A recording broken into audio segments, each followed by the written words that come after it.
You're listening to Mom and Doc Talk, where we talk all things healing pans and pandas with an emphasis on homeopathy.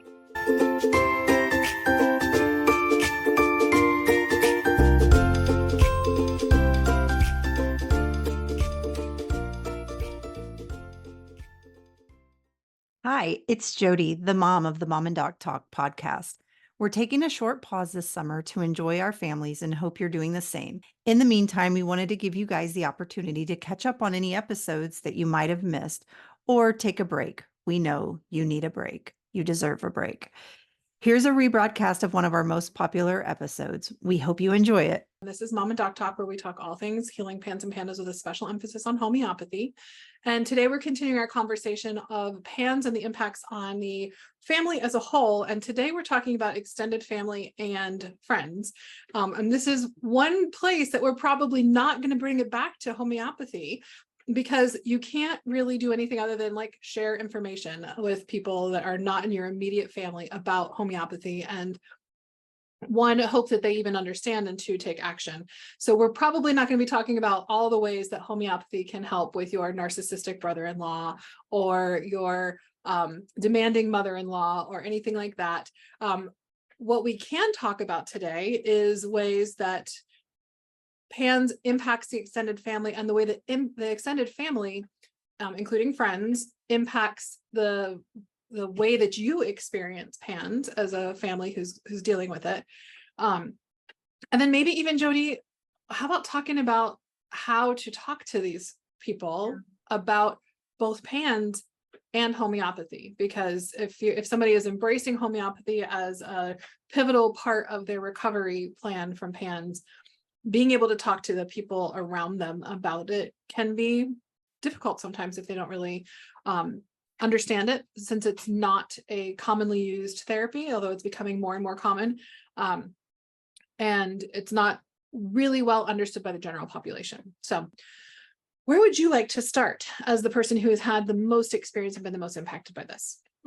I think that just like from the very beginning, as I was trying to figure out what was going on with Avery, and weird things were showing up and happening, and like my first little bits of communication with my immediate family, like, my mom, dad, siblings, it just instantly felt really awkward.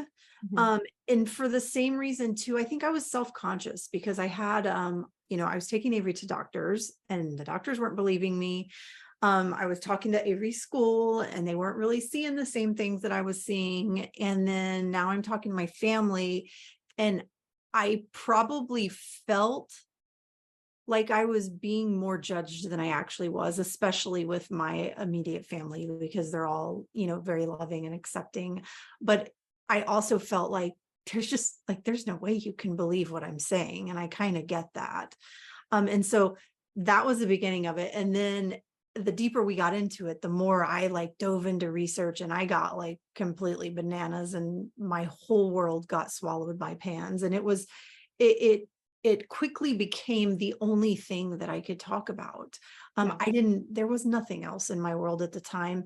And so that's when, the extended family and friends, it started to kind of have a little bit of an impact. And I don't think that I experienced it anywhere near as bad as some moms and dads do. But there was still, there was separation that happened. I felt like the further that we got into PANS, the smaller our world got, just because I spent so much time trying to manage things when we were around family or friends. I was just literally exhausted, because I was trying to stay in front of symptoms and make sure the rage doesn't happen, make sure all the food is situated, and it became really exhausting to me. And so I slowly, over time, I think I isolated us more than anybody, being like, yeah, no, we're not hanging out with you because this is just crazy. It was me isolating out of I just didn't feel like anybody was going to believe me. they just didn't, I mean, everything was so crazy, like I said. Yeah. So what you just described is what I'm understanding from it. Lots of different ways that PANS families can be affected by this. So you can be affected by having kids that are in the state or have the level of symptoms that they can hold it together in certain situations. But it's cuckoo bananas bonkers at home. Yeah. And so then you're like trying to be able to share about like your challenges and your struggles that you're having, Yes. and people are looking at you like, what is going on? You're crazy. Yeah. Or you can be in the place where your kiddos just cannot hold it together.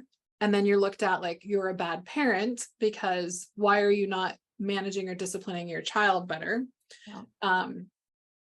And then you, when that's the case, like, well, if realistically in both situations, a lot of times people have their ideas and they start coming to you with recommendations about what medications you should be on or what type of therapy you should use or try this thing or try that thing, right? Did you have any of that experience with your family or friends? I didn't. Like I said, I have a really supportive family, and they didn't know what the heck was going on, but I didn't. I think any of the judgment that I felt was likely self-inflicted. Yeah. So I didn't. I know so many people have like get it big time, especially in the like. There are so many, I think, people who think that PANS is a behavioral problem. And that's like one of the biggest struggles with the extended family and friends.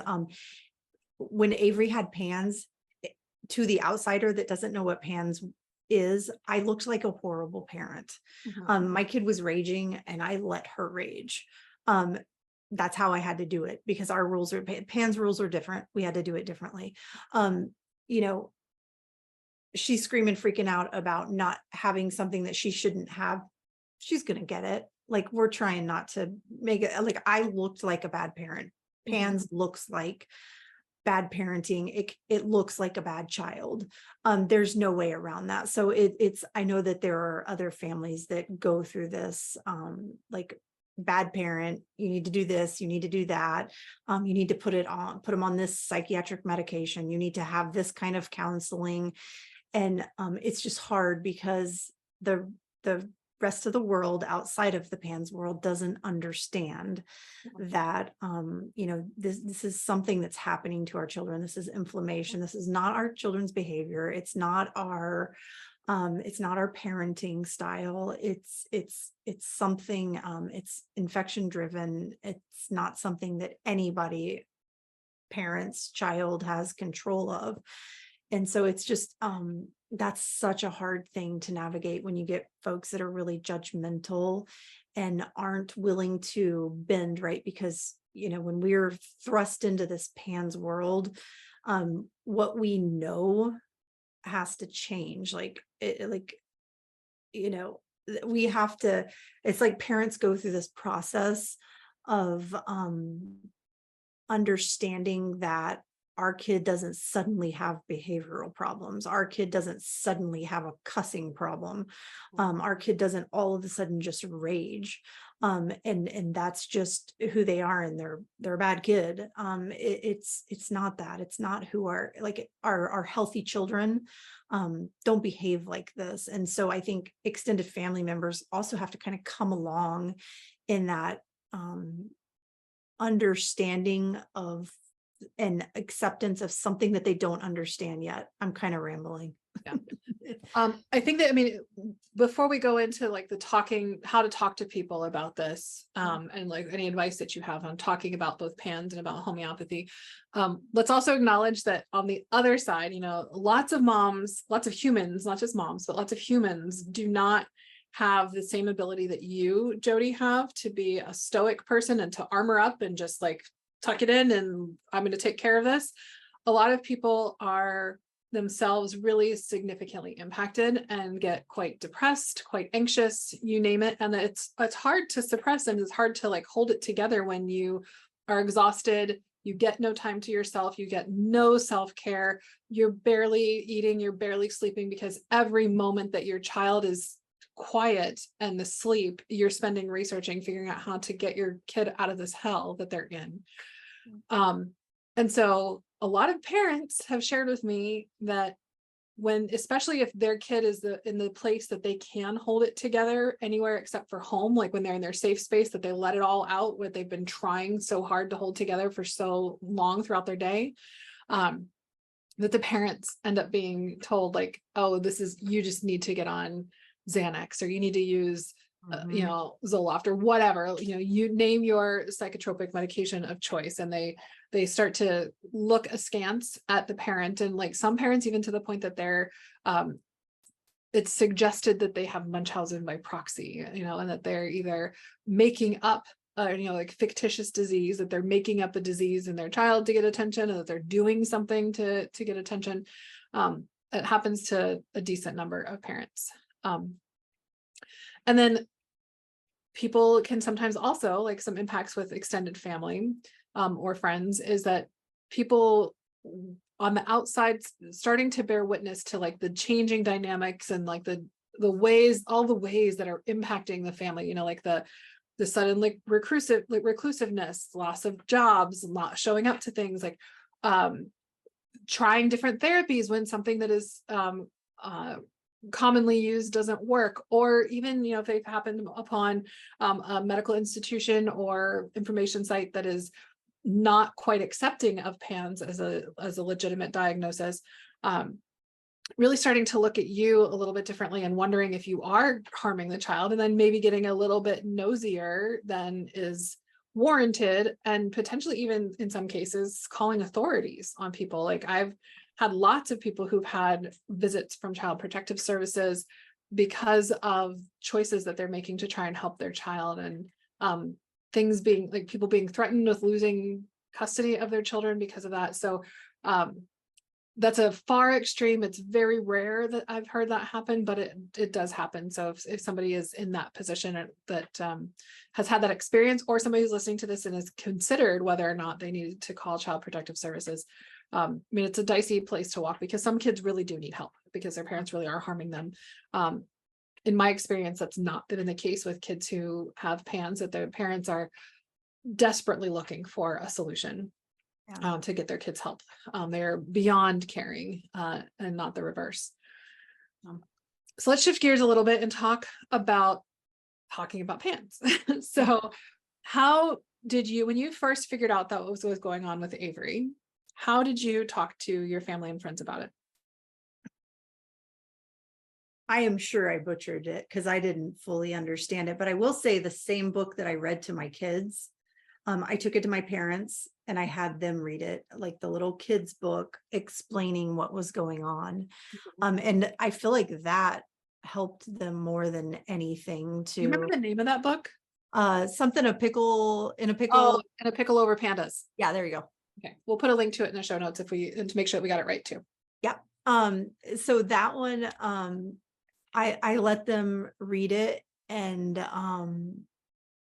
that was like, that was about the extent of them. I remember talking to my parents and telling them about what was going on with Avery and what she was going through. And, you know, they're just like, okay, like, and again, I was very fortunate, had very supportive, immediate family that, you know, was like, okay, how can we help?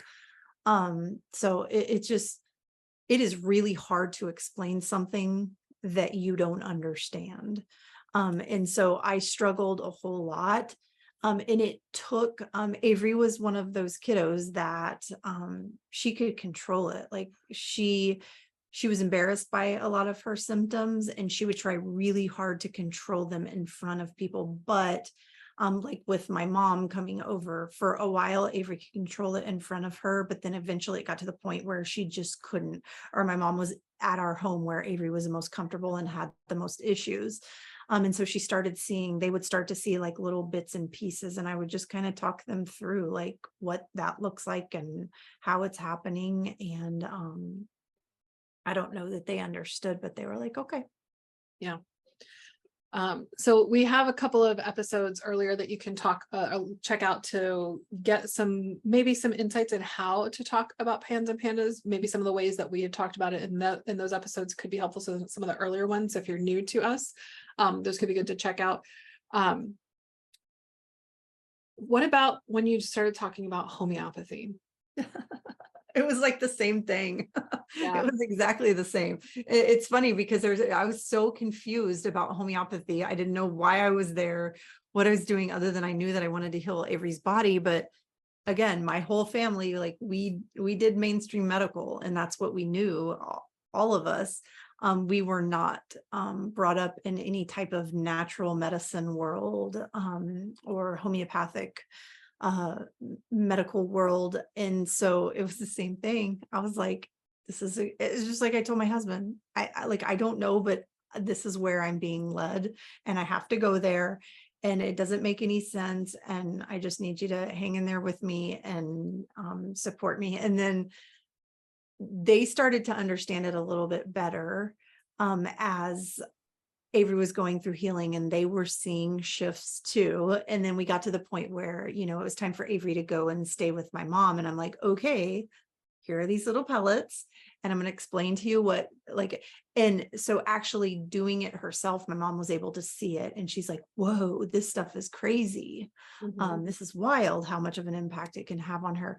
I just, again, did my best to explain what we were doing, and they didn't understand it, but they were willing to support what I was doing. Homeopathy is one of those tricky things. So even as somebody who, I've been using homeopathy for myself, for my own recovery for 15 years now, almost over 14 for sure, between 14 and 15 years. And I've been practicing homeopathy, in training, and then, over a decade now since I graduated, and I still struggle sometimes to explain it to people. I think that you can swing from one end of not sharing enough to sharing too much. And how to simplify it. And the challenge is too that the reality is you have to meet people where they're at. And that's going to be different for different people. Some people have never heard of homeopathy, and they gratefully and willingly accept it's a natural substance that is used to stimulate the body's self-healing mechanism. And sometimes that's enough. And sometimes people know more about the like cures like principle, or the ultra dilutions that are used in homeopathy, and have an opinion already, or skepticism. I was one of those people. And so it was hard for me to understand homeopathy, and I was did not embrace it at all until I ran out of options and saw what it could do for me. And then, of course, because I'm a scientist at heart, I want to learn and understand more and more about how it works and why and what's going on in the body. And so sometimes I personally can get a little overboard with how things work. And so I'm saying all of this to just acknowledge that no matter where you're at on the spectrum of your understanding of homeopathy, if you're talking to somebody else about it, it's a conversation, right? It's the intersection of two. It's not just what you know, and it's not just what they know. It's where that intersection is. And so every conversation about it is probably going to be a little bit different, to be perfectly honest. Yeah. Anything else that we should really touch on with the impacts on friends and family? What about once healing happened? What sort of things shifted as your kiddos, both of them? I mean, one with PANS, one not so much, but little touches of it. How much did their healing change relationships with your extended family and friends or chosen family?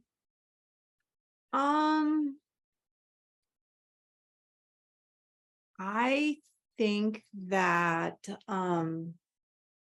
my kiddos' relationships didn't change that much. They were younger when they were going through it. I personally feel like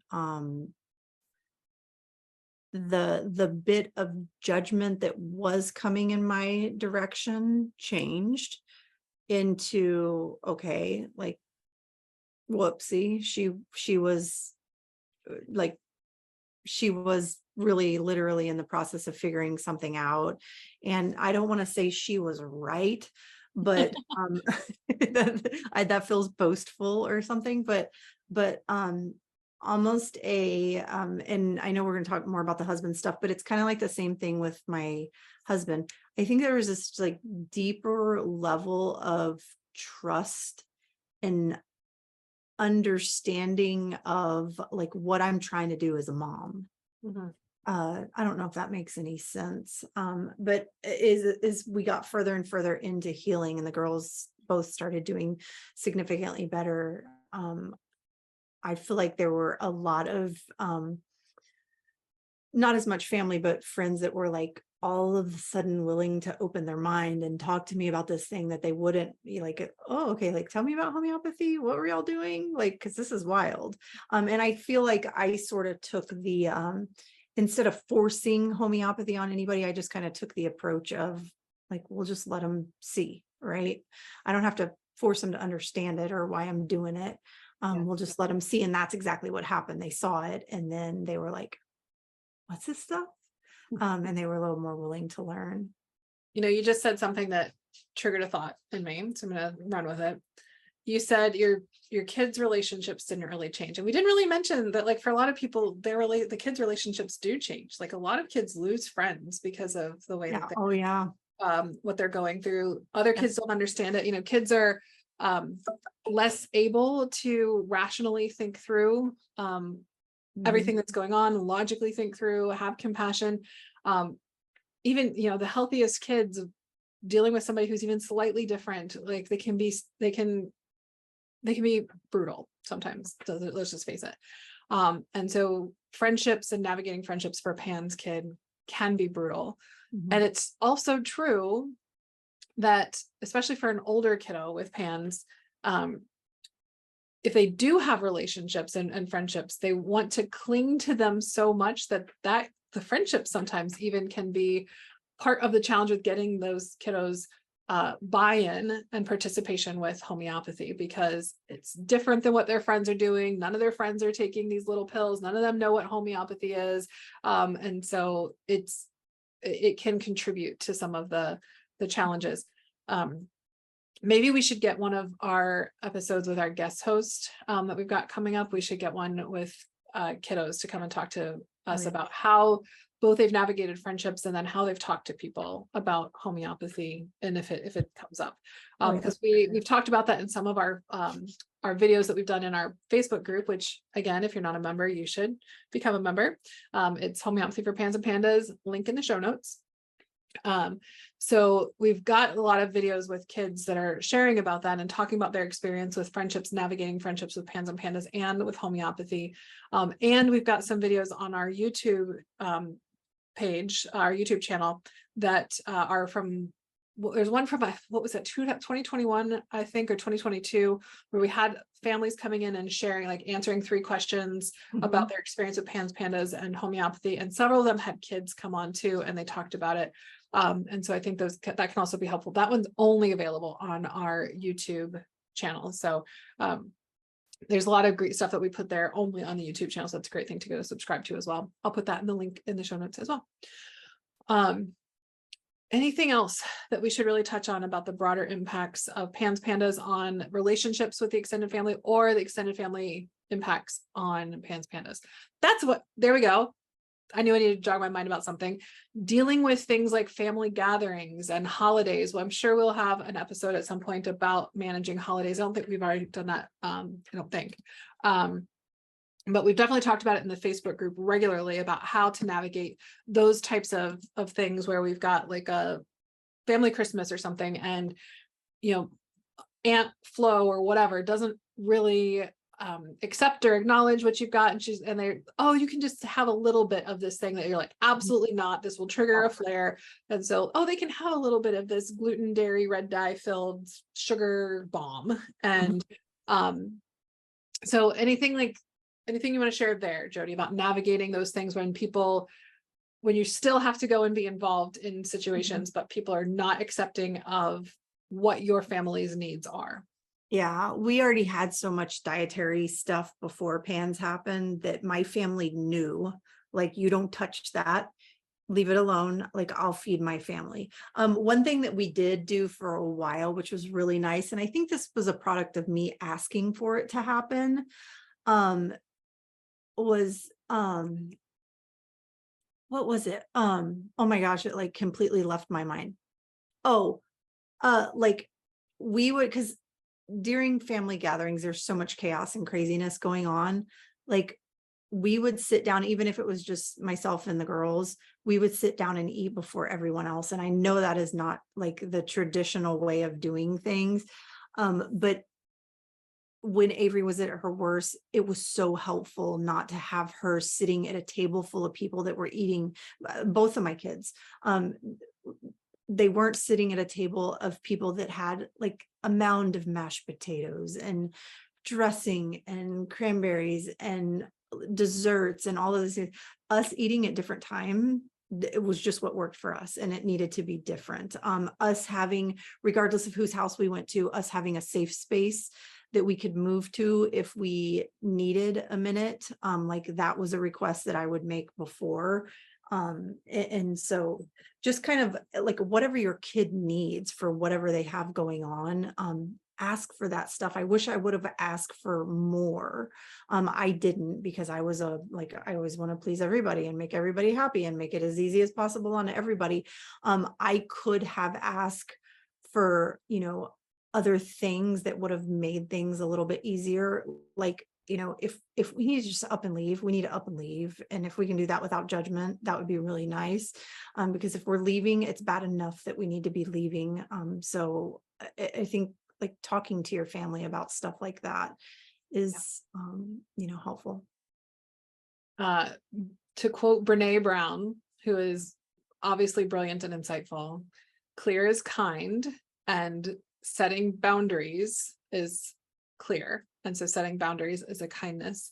And so sitting down and reflecting on what your family needs in this particular moment with this particular setting, because it's going to change. That's the other thing too, is like what works for you today is not going to be what works for you tomorrow. And hopefully tomorrow you need less accommodations than you need today, but it might be that you just have a hard day and that you need a little bit more. And so setting aside a minute or two, either the night before or the morning of, before you go somewhere. And so you can be very clear, I need this, this, this, and this, because we're having a hard time. And so these are things that you might see, and these are ways that you can support me. Putting it out there doesn't mean you're going to receive it, but at the very least you've asked for it, and you have set the clear understanding of where your family is and what your child is going through, so that the family members who you might have some challenges with have been warned and given a heads up about what's going on. And then it's up to them to make those choices for how they're going to respond and deal with you. And then you can just know, I gave them the information, they decided not to, and then do your best to let it go and not worry. Like, just recognize that if they're struggling to give you the support that you need, that's really about them, not about you. And let it go, so that you don't turn it into self-judgment or let it fester as anger either. I think it's important to defend our kids whenever it's necessary. I had one instance where I was like, oh yeah, like I can't not mama bear here, because someone was trying to discipline my child for something that she did not need to be disciplined for. I don't even think if it was a non-PANS kid, they should have been disciplined, but regardless, it was my kid. And it just like happened, and then it happened again, and then it happened again. And it was like, you know what? Okay, I get it. I'm not supposed to talk to this person like this, because I am supposed to respect them and all of that. But in that moment, I needed to defend Avery, because I need to help this person understand that it's not their place.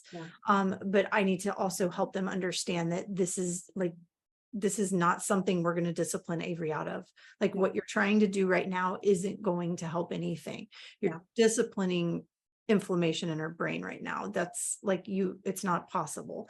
And so I think it's important to like, if you have someone that's unruly or is overstepping your boundaries, whatever they might be at the time, that we speak up for our children, and we not just let somebody go at them that doesn't get it.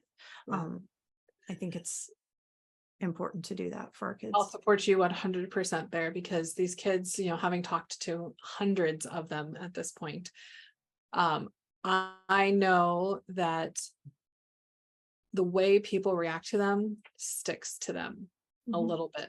And every time they have a negative reaction with people, especially people that they're supposed to look up to or respect or whatever, it eats away a little bit more at their confidence, at the way that they see themselves. And it turns into, instead of being a kid who has this bad thing happening to them, it turns into them being a bad kid.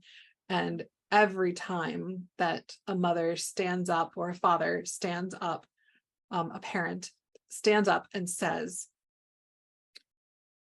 no, that's not right. This is my kid is okay, or this is not their fault, can help take away, like, fill that chip back in. Like, okay, somebody understands. And the reality is that I can't speak for every parent, but me as a parent, the most important relationship in my whole life will forever be my daughter and my relationship. And so I don't care if I damage my relationship with somebody else who is important to me, if it further improves my relationship with my daughter. I'm obviously not going to go around like stomping on every relationship and saying, you don't matter, you don't matter, you don't matter, because I do know the importance of a village and the importance of entire family.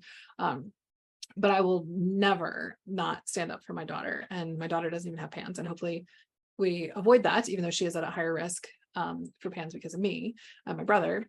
But yeah, just to back you up, that every chance that we get to defend these kids, I try to take. Yeah. And I think it's okay to, like, I was very blessed to have a family that was supportive going through this. And I communicate with so many families, and again, I got to go back to homeopathy, that are going through this healing journey, but at the same time, they're trying to figure out how to fight their family on this. Yeah. And I think it's like, I know we have to do family, and that's just part of it. We can't just completely run away from everyone, but I think that it's really important to understand that while your child is healing, you are literally in the battle of your child's life, right? It is you and your child fighting like hell to heal their body. The outside noise is not good for you. The negativity, that energy, that distraction, I think that, and I didn't have this with family. I did a tiny bit with some friends, but like, I put it down. And I didn't have time for that. I don't have time to fight you, pardon me, to understand PANS. I don't have time to fight you to understand why I'm doing what I'm doing to treat my child. I just either need you to support me and allow me to focus on this thing I need to focus on, or I just need you to step back for a little bit. And so I think it's okay to take a step back if you need to. Your family's gonna be there. They're gonna love you. They're gonna see your kiddo come out of this.